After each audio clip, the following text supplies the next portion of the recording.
ربكم ادعوني استجب لكم ان الذين يستكبرون عن عبادتي سيدخلون جهنم. جیسا کہ حضرت مفتی صاحب دامت برکاتہم نے سنایا، قرآن پاک کی تفسیر اللہ کے کلام کے سمجھنے کو کہتے ہیں کہ میرا اللہ مجھ کو میرے اس کلام پاک میں کیا کہہ رہے ہیں. قرآن عربی زبان میں اتری ہے اور ہماری زبان اپنی اردو ہے، لیکن ہم دنیا میں دیکھتے ہیں کسی ماں کا بچہ فارن میں ہو یا باہر ملکوں میں ہو اور وہ کسی دوسری زبان میں خط لکھے تو ماں یہ نہیں کہتی کہ مجھے یہ زبان آتی نہیں ہے لہذا یہ خط بازو ڈال دو، بلکہ وہ اپنی پوری بستی میں تلاش کرے گی کہ اس کی زبان کو جاننے والا کون ہے، اور جا کے پورے جسم کو کان بنا کے سنے گی کہ میرا دل کا ٹکڑا، میرا بچہ میرے لیے اس میں کیا لکھا ہے. پوری اہمیت کے ساتھ اس خط کو سمجھنے کی کوشش کرے گی. اس سے کہیں زیادہ اہمیت ہم سب کو اللہ کے پیارے کلام پہ دینے کی ضرورت ہے کہ ہمارے اللہ نے قرآن میں ہم سے کیا مطالبہ کیا ہے، کیا چیزیں ہیں جو مجھے کرنے کی ہیں، کیا چیزیں ہیں جن سے مجھے رکنا ہے. بہت مبارک سلسلہ حضرت مفتی صاحب اور ہمارے ان علماء نے شروع فرمایا ہے کہ ہر اتوار کو یہاں ہم لوگ بھی بطور فون کے ذریعے معلوم ہوتا ہے کہ اعلان آتا ہے کہ یہاں 1 گھنٹے کے لیے 45 منٹ کے لیے قرآن کی تفسیر ہوتی ہے. اللہ کرے جن بزرگوں کی برکت سے یہ تفسیر شروع ہوئی ہے اللہ استقامت کے ساتھ تا دیر اللہ پاک اسے قائم و دائم رکھے. مختصر ایک آیت کریمہ پڑھی گئی ہے. اللہ فرماتے ہیں وقال ربكم ادعوني استجب لكم ان الذين يستكبرون عن عبادتي سيدخلون جهنم داخرين. سورہ مومن کی آیت ہے 60ویں نمبر کی. اس آیت کے ذیل میں حضرات علماء نے کہا ہے کہ اس میں اللہ نے دعا مانگنے کا حکم دیا ہے. حضرت مفتی شفیع صاحب رحمۃ اللہ علیہ لکھتے ہیں کہ خاص کر اس امت کی ایک خصوصیت ہے کہ اللہ نے دعا مانگنے کا بھی اور پھر مانگنے پر قبول کرنے کا بھی وعدہ فرمایا ہے، جبکہ یہ بات پچھلی امتوں میں کسی امت کے ساتھ نہیں تھی، بلکہ اللہ نے یہ معاملہ نبیوں کے ساتھ کیا تھا کہ پیغمبروں کو حکم تھا کہ تم مانگو میں تمہاری دعا قبول کروں گا. کسی امت کے ساتھ اللہ نے یہ نہیں کہا کہ تم مانگو میں تمہاری دعا کو سنوں گا. اس امت کے ساتھ اللہ کا ایک خاص کرم ہے کہ ادعونی استجب لکم، کہ تم مجھ سے دعا مانگو میں تمہاری دعا قبول کروں گا.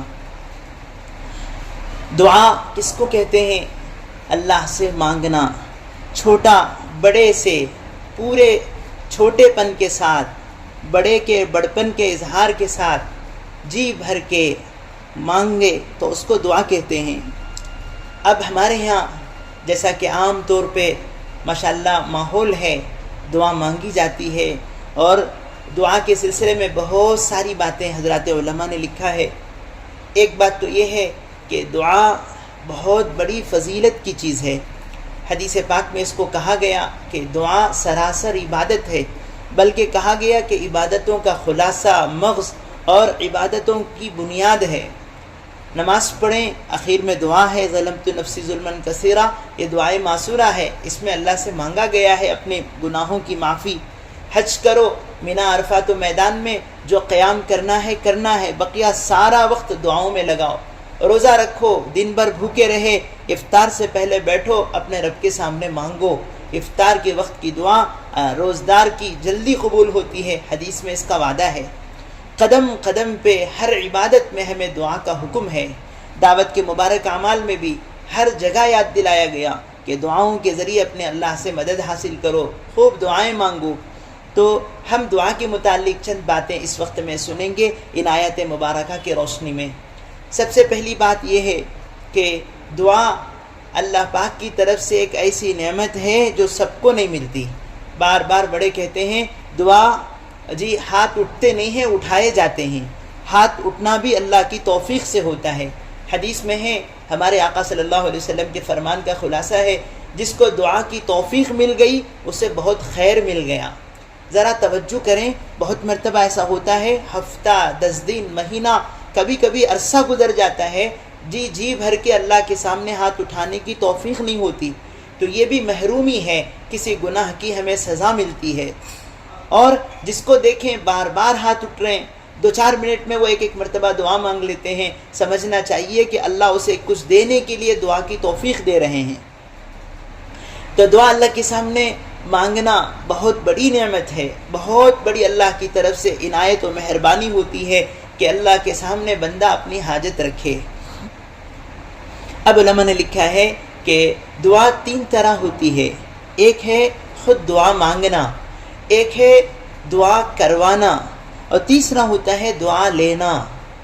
دعا مانگنا اپنی ذات سے خود اپنے طور پہ مانگا جائے. ہمارے آقا صلی اللہ علیہ وسلم صبح بدر کا میدان ہے، بخاری شریف میں آتا ہے کہ ہمارے آقا نے پوری رات اللہ کے سامنے وہ رونا رویا ہے. مسجد عریش آج بھی مدینے کے قریب جانے والے دکھاتے ہیں کہ یہ مسجد عریش کے معنی چھپر، وہ چھپر جو بدر کی رات میں ہمارے آقا کے لیے لگا تھا، اس میں ہمارے نبی نے پوری رات کہ اللہ یہ مٹھی بھر جماعت ہے، اگر یہ مٹ گئی تیرا نام لینے والا زمین پہ نہیں رہے گا، اللہ مدد فرما. جو آپ نے دعائیں مانگی ہیں وہ مسجد، وہ سرزمین آج بھی گواہ دیتی ہے کہ ہمارے آقا نے کیسے اپنے اللہ کے سامنے مانگا ہے. تو چھوٹی بڑی کوئی بھی حاجت ہو، اپنے اللہ کے سامنے مصلی بچھا کے رب کے سامنے رونا، اس کے سامنے رکھنا. عام طور پہ ہمارے بزرگوں کی عادت، عام طور پر بڑے بڑے حالات. دارالعلوم دیوبند میں ہم نے اپنے بڑوں سے سنا، ایک وقت ایسا آیا حضرت حکیم الاسلام قاری طیب صاحب رحمۃ اللہ علیہ موجود ہیں اور پورے بیت المال مدرسے کا خالی ہو گیا. تو آپ نے اساتذہ کو جمع کر کے کہا کہ دیکھو اب تک جو تھا اب دیا گیا ہے، آگے مدرسے میں انتظام نہیں ہے، اگر آپ حضرات خدمت کر سکتے ہیں تو کریں، ورنہ پھر ہماری طرف سے اجازت ہے، آپ کسی اور جگہ چلے جا سکتے ہیں. تو حضرت مدنی علیہ الرحمہ نے کہا محتمم صاحب آپ کو مبارک ہو، ہم آپ کی تنخواہ کے لیے نہیں پڑھا رہے ہیں، ہم تو اپنے اللہ کے لیے پڑھاتے ہیں.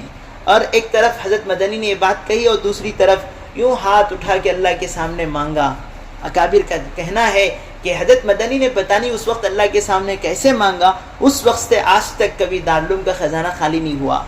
کبھی کبھی ہمارے بولتے ٹوٹے دل کی دعائیں اللہ ایسی قبول کر لیتے ہیں کہ سبحان اللہ. ہم نے حضرت مولانا ارشد علی صاحب دامت برکاتہم جو بھی حیدرآباد سے یہاں تشریف لائے تھے، ختم نبوت کے دفتر میں ہم افتاء کے طلبہ پہنچے، حضرت سے کہا تو حضرت نے عجیب عجیب کارگزاریاں سنائی. اس میں سے پڑوس ملک کا ایک مدرسہ ہے بنوری ٹاؤن کا، حضرت علامہ یوسف بنوری رحمۃ اللہ علیہ نے جب اس مدرسے کو قائم کیا، انتہائی علمی شخصیت، انتہائی بے نیاز شخصیت. کہتے ہیں کہ مدرسے میں نظام چلتا تھا، اساتذہ بھی ایسے متوکل تھے، اللہ دے گا تو ملے گا ورنہ ہمیں خالی رہنا پڑے گا، سب ایسے ہی تھے. کبھی کہیں سے کچھ پیسے آ گئے تو حضرت سب کو تقسیم کر دیتے. ایک موقع سے گھر سے خط آیا، آپ کی بچی بیمار ہے، آپ تشریف لائیں. حضرت نے سوچا بیمار ہے تو کچھ لے کے جانا پڑے گا، میرے پاس ہے نہیں، کیا جاؤں لے کے؟ تو انتظار کرے. کچھ دن کے بعد کہیں سے کچھ امانت آئی تو حضرت نے اساتذہ کو جمع کر کے کہا دیکھو آپ مستحق ہیں کہ یہ پیسے آپ کو دیے جائیں، لیکن میری گھر کی مجبوری ایسی معلوم ہوئی ہے، اگر آپ سب خوشی سے اجازت دیتے ہیں تو یہ پیسہ میں اپنی بچی کے علاج کے لیے بطور تنخواہ لے جانا چاہتا ہوں. تو سب اساتذہ نے بخوشی اجازت دی. تو حضرت جب وہ لے کے آئے اور بچی کے علاج کے لیے پہنچے تو جب ڈاکٹر حکیم نے دیکھا تو کہا مولانا بہت دیر سے آئے ہیں، آپ کی بچی کی بیماری اتنے سر کو چڑھی ہے کہ آپ کی بچی کی آنکھیں چلی گئی ہیں، اب یہ کبھی نہیں دیکھ سکتی. جب یہ بات حضرت سنے تو علامہ بنوری رحمۃ اللہ علیہ پہ کیفیت طاری بھی اور ایک کنارے ہو کے اللہ کے سامنے کہا، اس ٹوٹے دل کے ساتھ اپنے رب کو سنایا، اللہ اس مدرسے کے خاطر میرے بچی کی دونوں آنکھیں قبول ہو گئی ہیں، اب تو یہ مدرسہ چلا دینا، اللہ اب تو اس مدرسے کو چلا دے. کہتے ہیں کہ اس کے بعد اللہ نے وہ راستے کھولے ہیں.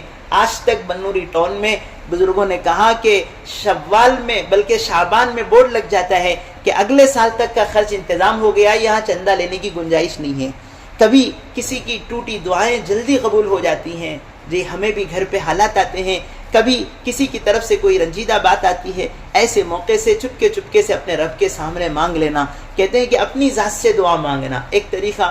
دوسرا ہے کہ صالحین سے دعا کروانا، جسے ہمیں پتہ چلے کہ یہ فلاں ہیں، یہ فلاں ہیں، ہم ان سے دعا کی درخواست کریں. سیرت مبارکہ کی سنت ہے، حضرات صحابہ ہمارے آقا صلی اللہ علیہ وسلم سے بارہا آتے، بارہا آتے، کوئی صحابی جا رہے حضور میرے حق میں دعا کرے میں شہید ہو جاؤں، کوئی دعا کرا رہے کہ اللہ کے حبیب دعا فرما دے میرے گھر کے مسئلے حل ہو جائیں۔ ایک صحابیہ حضرت ام سلیم رضی اللہ عنہ آئی دعا کی درخواست کرانے اپنے معصوم بچے انس بن مالک کو لے کے دربار میں کہ آقا میرے اس بچے کے حق میں دعا فرما دیں۔ موقع تھا ہمارے آقا نے ایسی دعا مانگی کہ اللہ انس کے مال میں، اولاد میں، عمر میں برکت دے دے۔ یہ دعا کی درخواست کرائی گئی تو آپ نے دعا کی اور وہ دعا ایسی قبول ہوئی۔ حضرت انس بن مالک کی عمر جی ایک صحابی ہیں حضرت عامر، ان سے پہلے کہ یہ وفات پانے والے 100 سال سے زیادہ حضرت انس کی عمر ہوتی ہے، اور حضرت انس کے مال میں وہ برکت دی کہ مدینے کے باغات میں ایک بار سال میں پھلائیں، ان کے باغ میں 2 بار پھلاتے تھے۔ اولاد کا حال یہ تھا کہ 120 سے زیادہ حضرات محدثین نے ان کے اولاد کے فہرست گنائی، 120 سے زیادہ بچے ان کے تھے۔ کسی نے 150 تک کہا۔ بچہ آ کے کہتا ہے کہ ابا جان میں آپ کا 40واں، میں 45واں، میں 50واں نمبر کا بچہ ہوں۔ انس کو اپنی اولاد کی گنتی بھی یاد نہیں تھی رضی اللہ عنہ۔ اللہ کی نبی کی دعائیں ان کو ملی، تو یہ دعا کروانے کا طریقہ ہے۔ حضرت ابو ہریرہ رضی اللہ عنہ کے بارے میں ہے، گھر پہ تھے، والدہ نے ہمارے آقا کے بارے میں کچھ ایسے جملے کہے، ابھی ایمان کی دولت نصیب نہیں تھی، حضرت ابو ہریرہ کو رونا آ گیا، بہتے آنسو کے ساتھ دربار نبوی میں آئے۔ ہمارے آقا نے پوچھا ابو ہریرہ روتا کیوں ہے؟ کہا میری والدہ ابھی ایمان سے مشرف نہیں ہیں، انہوں نے آج ایسی باتیں کہی، مجھے بہت دل دکھا ہے، آقا میرے والدہ کے حق میں دعا کر دیں کہ وہ ایمان قبول کر لیں۔ تو حدیث میں ہے کہ ہمارے آقا نے ایک دم سے ہاتھ اٹھائے اور دعا مانگی، اللہم ہدی ام ابی ہریرہ، اللہ ابو ہریرہ کی ماں کی ہدایت دے دے، اللہ ابو ہریرہ کی ماں کو ہدایت دے دے۔ یہ دعا ہوئی۔ حضرت ابو ہریرہ حسب مامو اپنے گھر پہنچے، جب گھر گئے تو پانی کی چھینٹوں کی آواز آ رہی ہے اور اندر سے آواز آئی ابو ہریرہ وہیں رکو۔ تھوڑی دیر کے بعد ماں نے بلایا، ابو ہریرہ جس کلمے کی روزانہ بات کرتے تھے وہ پڑھنے کو جی چاہتا ہے، ایمان پر آپ قبول کر لی اور مسلمان ہو گئی۔ اب ابو ہریرہ آئے تو اب بھی روتے ہوئے آئے۔ کتابوں میں ہے کہ ہمارے آقا نے پھر پوچھا یہ کیسے رونا؟ کہا اللہ کے حبیب وہ غم کے آنسو تھے، یہ خوشی کے آنسو ہیں، میری ماں مسلمان ہو گئی آپ کی دعاؤں کی برکت سے۔ کبھی دعا کی درخواست کروانا اپنے علم کے لیے، اپنے ذہن کے لیے اور اپنے مستقبل کے لیے، نیک لوگوں سے دعا کی درخواست کرانا، اور کبھی اپنی محنتوں کی قبولیت کے لیے دعا کروانا۔ حضرت طفیل بن عامر الدوسی محنت کر کے آئے اور تھکے ہارے آئے، اللہ کے نبی میرا قبیلہ مانتا نہیں، آپ بد دعا کر دیں۔ تو ہمارے آقا صلی اللہ علیہ وسلم نے کہا نہ، دعا کریں گے، اور آپ نے اس وقت دعا مانگی کہ اللہ دوس کو ہدایت دے دے۔ اس کے بعد جو ان کی محنتیں ہوئی تو 70 افراد تیار ہوئے، اس میں تیار ہو کے آئے تھے حضرت ابو ہریرہ رضی اللہ تعالیٰ عنہ۔ تو دعا کی درخواست کرانا ایک سنت ہے جو ہم سے چھوٹ رہی ہے، ہم کسی کو نیک مانتے ہی نہیں ہیں کہ یہ ہم سے اچھے ہی، چلو ان سے دعا کی درخواست کرائے۔ جبکہ بزرگوں نے کہا اپنے سے بڑی عمر والوں کو دیکھو تو یہ سوچو کہ اللہ ان کی نیکیاں ہم سے زیادہ ہیں، ان سے دعا کی درخواست کرانا چاہیے۔ اپنے سے کم چھوٹوں سے دیکھو تو کہو کہ اللہ ان کے گناہ ہم سے کم ہے، یہ عمر میں ہم سے چھوٹے ہیں، لہٰذا ان سے دعا کی درخواست کرائی جائے۔ تو دعا کرنا اپنی ذات سے اور دوسرے دعا کروانا۔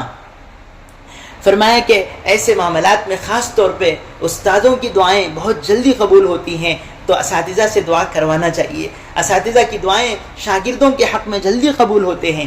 تو یہ ایک نظام ہے ہمارے بزرگوں کا کہ بہت مرتبہ وہ ایسا منت و سماجت سے کہتے ہیں کہ آپ ہمارے حق میں دعا کر دو نا۔ اور ایک طرف یہ بھی ہے کہ جس سے دعا کی درخواست کی جائے، آپ سے کسی نے کہا آپ ہمارے لیے دعا کر دو، آپ کا حق بنتا ہے کہ آپ ان کے حق میں دعا کریں۔ یا تو اجتماعی دعا کہ اللہ جن لوگوں نے ہم سے دعا کی درخواست کی ہے، یا جن لوگوں کا ہمارے اوپر حق ہے اللہ ان کی نیک مرادیں پوری فرما دے، یا پھر نام لے کے دعا کریں۔ اور حدیث میں وعدہ ہے کہ غائبانہ دعا جلدی قبول ہوتی ہے۔ آپ وہ ساتھی سامنے نہیں ہیں جن کے لیے ہم دعا کر رہے ہیں، فرمایا کہ جس کے لیے غائبانہ دعا کرتے ہیں وہ جلدی قبول ہوتی ہے اس بندے کے حق میں۔ اور آگے ہمارے لیے بڑی فضیلت ہے، کسی اور کے بارے میں دعا کرو تو وہ دعا ہمارے حق میں سب سے پہلے قبول ہوتی ہے۔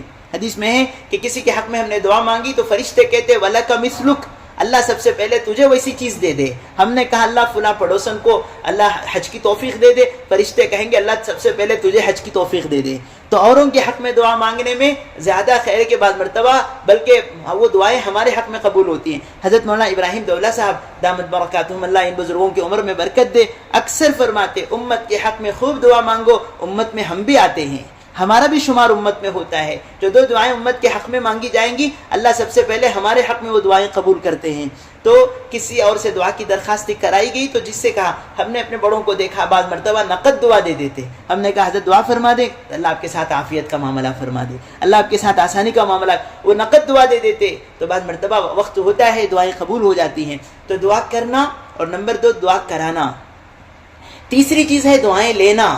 یہ بہت بڑی چیز ہے کہ دعائیں لی جائیں. زبردستی دعا کرانا الگ ہے، اور کوئی ایسا کام ہو جائے جس سے سامنے والے دل بھر کے ہمیں دعائیں دے دیں. یہ ہمارے بزرگوں کو نصیب تھا. جی جیسا کہ حضرت مفتی صاحب سنا رہے تھے کہ تفسیر یہ بہت بڑی چیز ہے، اور اس کا علم سب سے زیادہ امت کو ملا ہے. ایک صحابی ہیں عبداللہ ابن عباس رضی اللہ تعالیٰ عنہ، رئیس المفسرین فی القرآن، ابن کثیر کے مقدمے میں ہے. اللہ پاک نے ان کو ایسی تفسیر کا علم دیا تھا جبکہ چھوٹے بچے تھے. اب صحابہ کے سامنے ان کی عمر نواس و پتروں جیسی تھی. عبداللہ ابن مسعود کے سامنے بڑے چھوٹے کم عمر صحابی تھے. کہتے ہیں کہ ایک مرتبہ ان کو حج کا امیر بنا کے بھیجا گیا، انہوں نے سورہ نور کی تفسیر کی تو صحابہ کہتے ہیں کہ لو سمعت الترک والدیلم لاسلموا. عبداللہ ابن عباس نے ایسی تفسیر کی کہ اگر دہریے اس زمانے کے وہ لوگ بھی سن لیتے تو ایمان قبول کر لیتے. عبداللہ ابن عباس کے بارے میں عبداللہ ابن مسعود رضی اللہ عنہ، اتنے بڑے صحابی، اس امت کے سب سے بڑے فقیہ ہیں، گواہی دیتے ہیں نعمت ترجمان القرآن ابن عباس، کہ عبداللہ ابن عباس کیا بہترین قرآن کی تفسیر کرنے والا ہے. معصوم عمر میں اللہ نے اتنا علم دیا. علماء نے لکھا ہے کہ ایک وجہ اس کی یہ ہے کہ انہوں نے دعائیں لی تھی. انہوں نے ہمارے آقا صلی اللہ علیہ وسلم کی دعاؤں کو لیا تھا. قصہ ہے کہ حضرت میمونہ رضی اللہ عنہا جو ان کی خالہ بنتی ہیں، ایک طرف ہمارے آقا ہیں، وہ بھائی لگتے ہیں، چچازاد بھائی ہیں. حضرت عباس اللہ کے نبی کے چاچا ہیں، ان کے بیٹے ہیں. ادھر بھائی اور ادھر خالہ. اجازت مانگیے کہ میں آج رات رہ کر میرے نبی کے معمولات کو دیکھنا چاہتا ہوں. جب اجازت ملی تو وہ چھپ کے دیکھتے تھے کہ میرے آقا تہجد میں کب اٹھیں گے، کتنی رکعتیں پڑھیں گے، اور کیا معمولات ہیں. نیکیوں کا حرص تھا. اللہ کے نبی صلی اللہ علیہ وسلم جب بیدار ہوئے اور آپ ضرورت کے لیے گئے تو عبداللہ ابن عباس سمجھ گئے کہ اب میرے آقا آئیں گے تو وضو کا پانی ڈھونڈیں گے، لوٹا تلاش کریں گے، مسواک ڈھونڈیں گے. یہ دوڑے گئے. وہ معصوم سی عمر میں چھوٹے چھوٹے ہاتھوں سے وہ ساری خدمت کر کے تیار کر دیے. جب ہمارے آقا تشریف لائے تو آپ نے دیکھا کہ پورا بنایا تیار ہے. تو آپ نے پوچھا کون نے خدمت کیا ہے؟ حضرت میمونہ نے کہا یہ جو معصوم بچہ ہمارے یہاں ہے اس نے خدمت کی ہے. تو اللہ کے نبی صلی اللہ علیہ وسلم کا دل خوش ہوا اور آپ نے سینے سے لگا کے دعا دی، اللہم فقہہ فی الدین وعلمہ تاویل. اللہ اس بچے کو دین کی سمجھ دے اور قرآن کی تفسیر کا علم عطا فرما. سارے علماء کا کہنا ہے کہ نبی کی دعائیں ایسی لگیں کہ عبداللہ ابن عباس، بڑے صحابہ اکرام ان سے رجوع کرتے تھے کہ اس آیت کا کیا مطلب ہے، اس جملے کا کیا مطلب ہے. تو دعائیں لینے سے بعض مرتبہ زندگیاں چمک جاتی ہیں. تو ہم دعا کیسے ملتی ہے؟ دعا ملتی ہے اکثر خدمت کی برکت سے. کوئی ایسی خدمت بر وقت انسان کی ضرورت. دیکھیں ایک ہوتی ہے اطاعت، ایک ہوتی ہے خدمت. اطاعت کہتے ہیں بولنے پر کرنا، بولے سو کام کر دیے تو اسے کہیں گے اطاعت. خدمت کہتے ہیں بن بولے کرنا. اس وقت میں یہ تقاضا ہے، میرے استاد یہ چاہتے ہیں اور میرے مدرسے کا یہ تقاضا ہے. وقت پر بولے بغیر جو کام کیا جاتا ہے اس کو کہتے ہیں خدمت. اور خدمت پر بڑی بشارتیں ہیں. ہمارے بڑے بزرگوں کو بعض مرتبہ دعائیں ملی تو وہ بہت آگے نکل گئے. ہمارے دارالعلوم کے اکابر میں دو استاد اور شاگرد گزرے ہیں. ایک کا نام شیخ الہند مولانا محمود حسن دیوبندی رحمۃ اللہ علیہ، ایک کا نام شیخ الاسلام حضرت مولانا حسین احمد مدنی رحمۃ اللہ علیہ. ان بزرگوں کا نام لیتے ہوئے ہمارے اساتذہ کہتے ہیں منہ میٹھے ہو جائیں گے. ایسی مبارک زندگیاں ہیں ان لوگوں کی.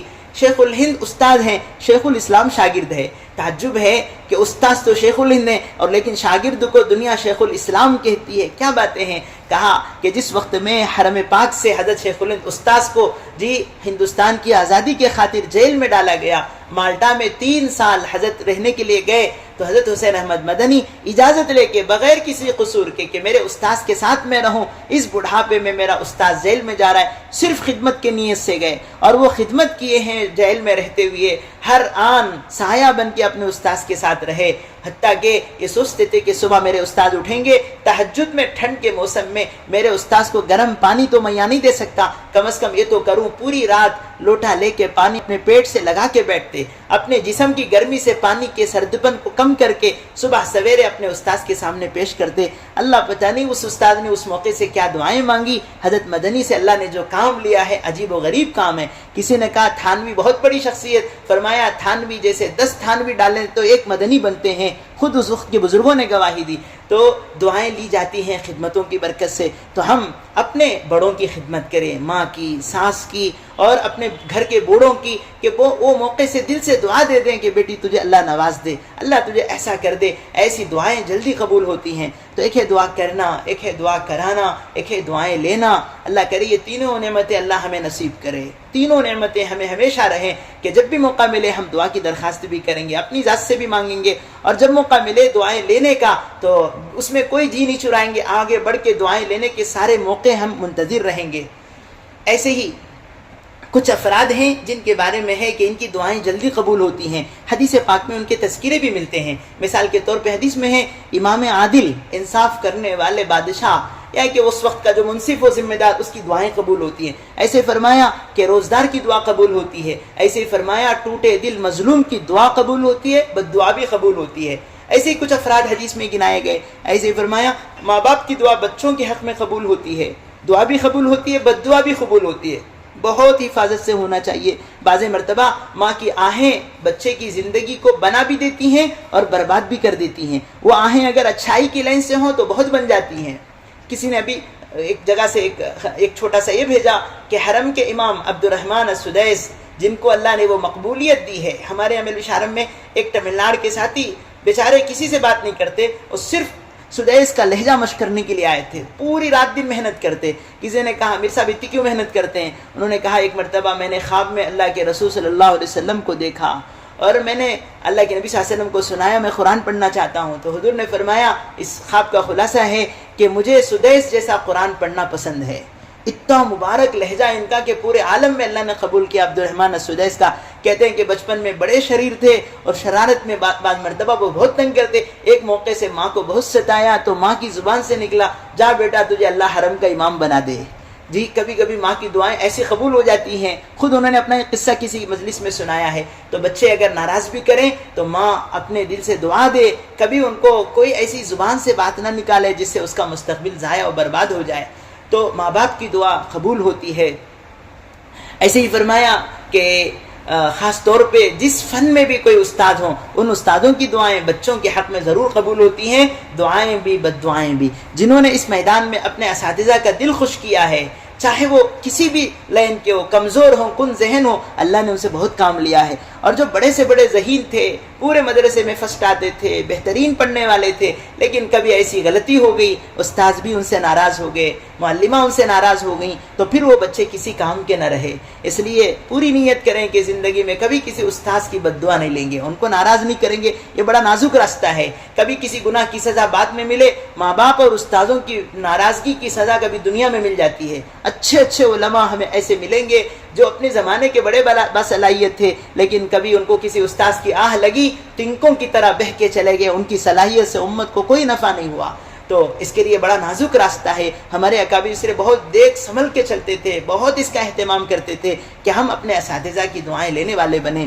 تو بعض افراد ہیں جن کی دعائیں جلدی قبول ہوتی ہیں، ان میں سے ان افراد کا نام آتا ہے۔ ایسے ماں باپ کے بارے میں ہمارے اننت پور میں ایک مفتی صاحب مدرسہ شروع کرا ہے۔ ہم نے پوچھا کس بزرگ کو بلا رہے ہیں؟ کہا میرے والد صاحب سے دعا کراؤں گا۔ عجیب حضرت، کوئی تو اللہ والوں کو بلاتے، کہا میرے باپ سے بڑھ کر میرے حق میں دعا کرنے والا کون ہے، اس لیے میں ان سے دعا کرواؤں گا۔ بہت مرتبہ لوگ نئی گاڑی لیتے ہیں، فلاں کو بلاتے ہیں، وہ کہتے ہیں کہ نہیں، اپنے والدین کو گاڑی میں بٹھاؤ، ان کی دعا سب سے زیادہ تمہارے حق میں قبول ہوتی ہے۔ تو یہ افراد ہیں جن کی دعائیں قبول ہوتی ہیں۔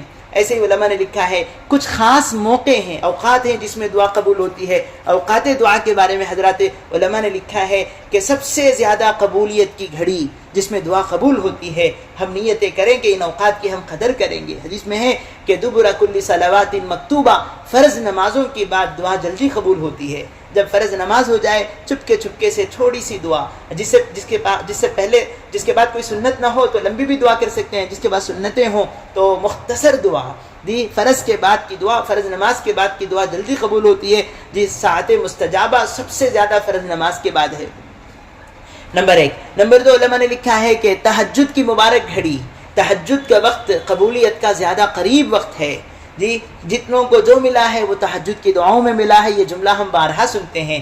جی انبیاء ہو، صحابہ ہو، اولیاء اللہ ہو، بزرگان دین ہو، سب کی مشترکہ سنت ہے کہ وہ راتوں کی تنہائیوں میں جی اپنے اللہ کے سامنے آہوزاری کرنے والے، مناجات کرنے والے، جی جن کو وہ نیم شب کی دولت نصیب ہو گئی، پھر ان کو نیم روز کی سلطنت میں کوئی مزہ نہیں آتا تھا، راتوں کے رونے ان کو بڑے اچھے لگتے تھے۔ حضرات مفسرین نے لکھا ہے کہ جب حضرت یوسف علیہ السلام اور ان کے بھائیوں کی ملاقات ہو گئی تو اس کے بعد میں سارے بھائیوں نے حضرت یعقوب علیہ السلام سے کہا یا ابا نستغفر لنا ذنوبنا انا کنا خاطئین، ابا جان آپ ہمارے لیے استغفار کریں، ہم قصوروار ہیں۔ تو حضرت یعقوب علیہ السلام نے کہا کہ سوف استغفر لک، میں تمہارے حق میں دعا کروں گا، ابھی نہیں، اس کے لیے میرے پاس ایک گھڑی ہے۔ مفسرین کہتے ہیں کہ وہ گھڑی حضرت یعقوب علیہ السلام کو معلوم تھی کہ وہ تہجد کی گھڑی ہے، اس موقع سے میں تمہارے حق میں دعا کروں گا۔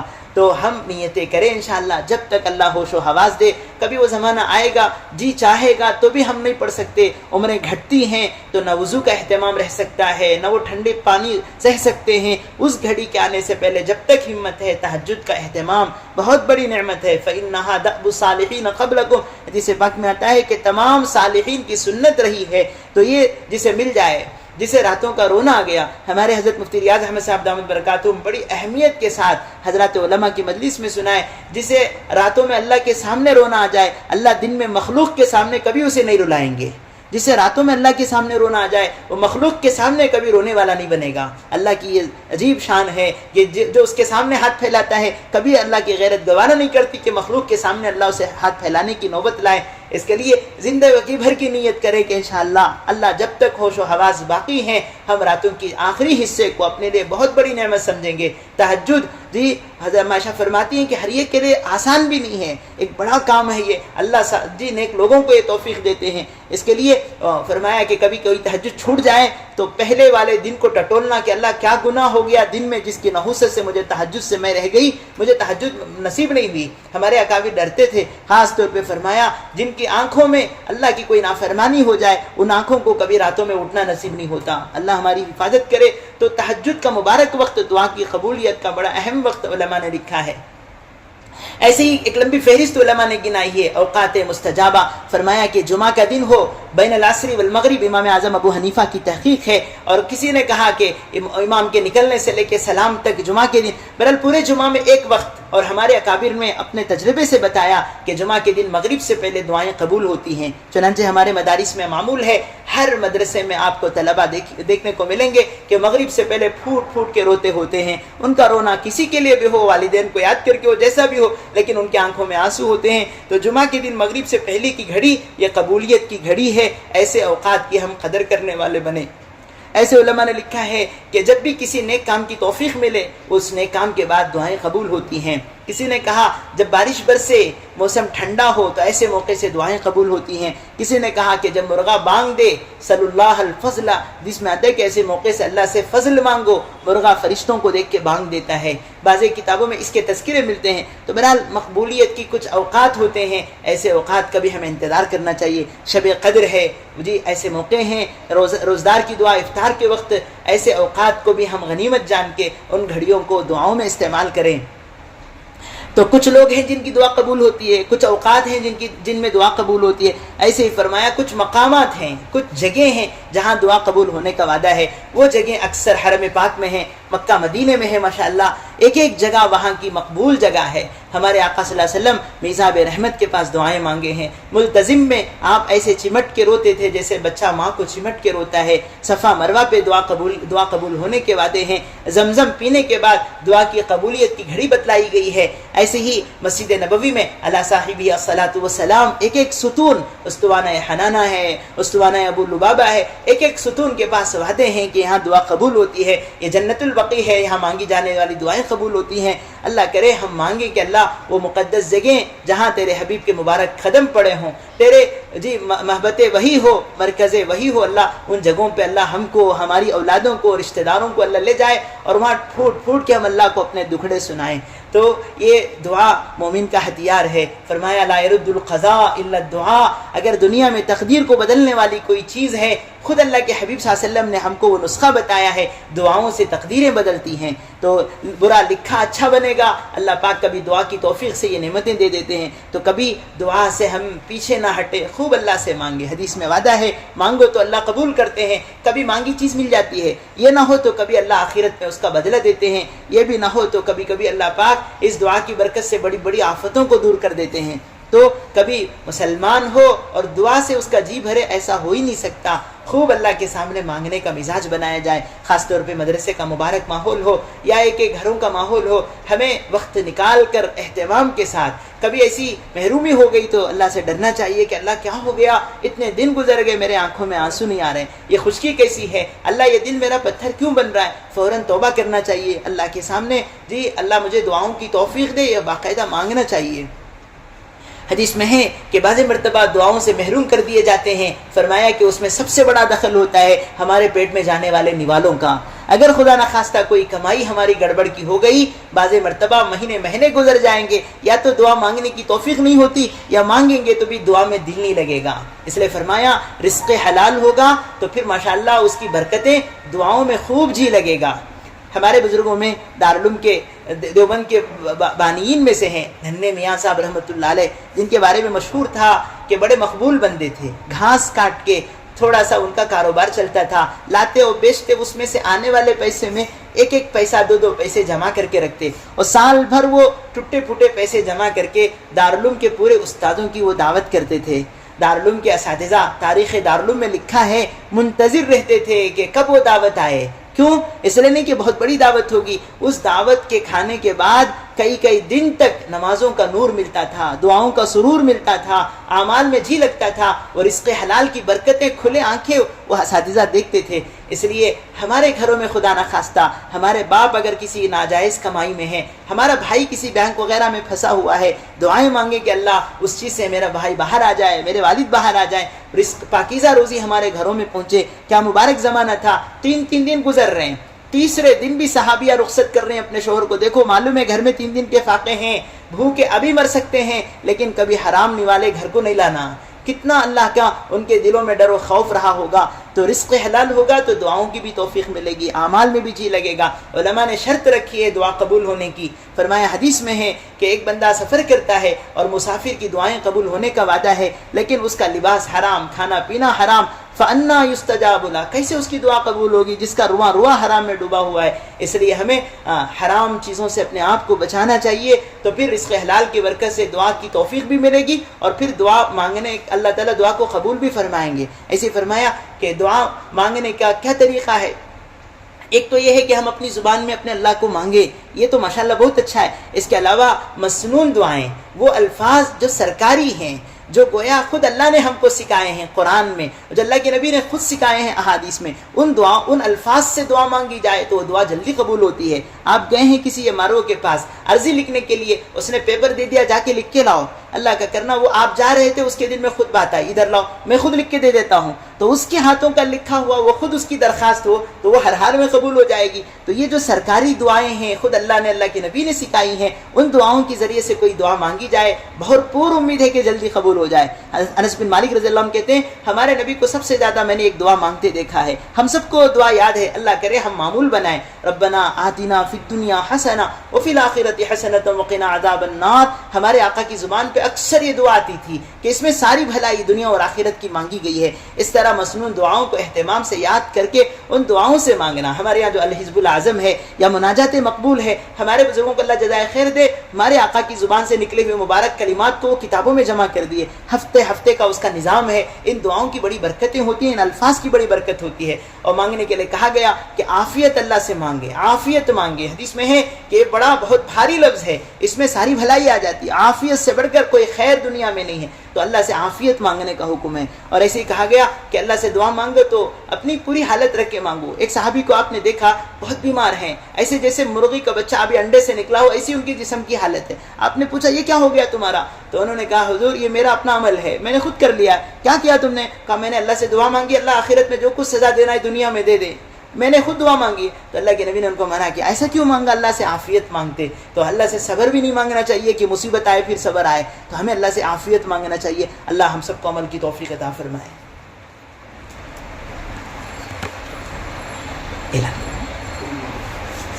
الحمد للہ رب العالمین اللہم صلی علی سیدنا محمد وعلی آل سیدنا محمد وبارک وسلم اللہم وفقنا لما تحب وترضى واجعل آخرتنا خیرا من الاولی. اللہ ہم سب کے گناہوں کو معاف فرمائیں, خطاؤں سے درگزر فرمائیں. اے اللہ ہماری قرآن کی مجلس کو قبول فرمائیں, اللہ مقبولیت عطا فرمائیں, اللہ اس کی روحانیت و نورانیت سے ہم سب کو مالا مال فرمائیں. پروردگار استقامت نصیب فرمائیں. اللہ جو باتیں اللہ آپ کے پیارے کلام کی توسط سے آئیں دل و جان سے عمل کرنے کی توفیق عطا فرمائیں. اللہ ہمارے اس ادارے کو دن دوگنی رات چوگنی ترقی عطا فرمائیں. اللہ اپنے فضل سے اللہ جہات ستہ سے اپنی حفاظت میں لے لیں. اللہ اس کے فیض کو عام و تام فرمائیں. جتنا کام ہوا ہے اللہ بہت کام ہوا ہے, آپ کے فضل سے ہوا ہے. اللہ دیہات قریوں میں اس مدرسے کا فیض ہے, اللہ قبول فرما لیں. آگے کے لیے بھی اللہ اس کے فیض کے جاری و ساری ہونے کے فیصلے فرمائیں. اللہ ہم نے بے بسی کا مانگا ہے, آپ ہمارے خالق و مالک ہیں. اللہ ہم سب کی حاجت و ضرورتوں کو اپنے خزانے غیب سے پورا فرمائیں. دونوں جہاں کی سعادتیں عافیتیں ہمیں مقدر فرمائیں. اللہ ہر طرح کی شرور و فتن سے آفت و بلاؤں سے محفوظ فرمائیں. اے اللہ مدرسے کی ہر ضرورت کو اپنے خزانے غیب سے پورا فرمائیں. دامے درمے سخن جن لوگوں نے بھی ساتھ دیا ہے اپنی شان کا بہترین بدلہ عطا فرمائیں. اس شہر کو, اس پورے علاقے کو اللہ دین کا مرکز بنائیں. بے دینی جہالت کی دور ہونے کے لیے علماء اور دعوت کے ساتھی اور جتنی بھی محنتیں ہو رہی ہیں اللہ سب کو ذریعہ بہانے کے طور پہ قبول فرمائیں. اللہ اسلام کی زندگی, اللہ ایمان کی موت ہم سب کو مقدر فرمائیں. ربنا تقبل منا انک انت السمیع العلیم وتب علینا انک انت التواب الرحیم برحمتک یا ارحم الراحمین. الحمد للہ.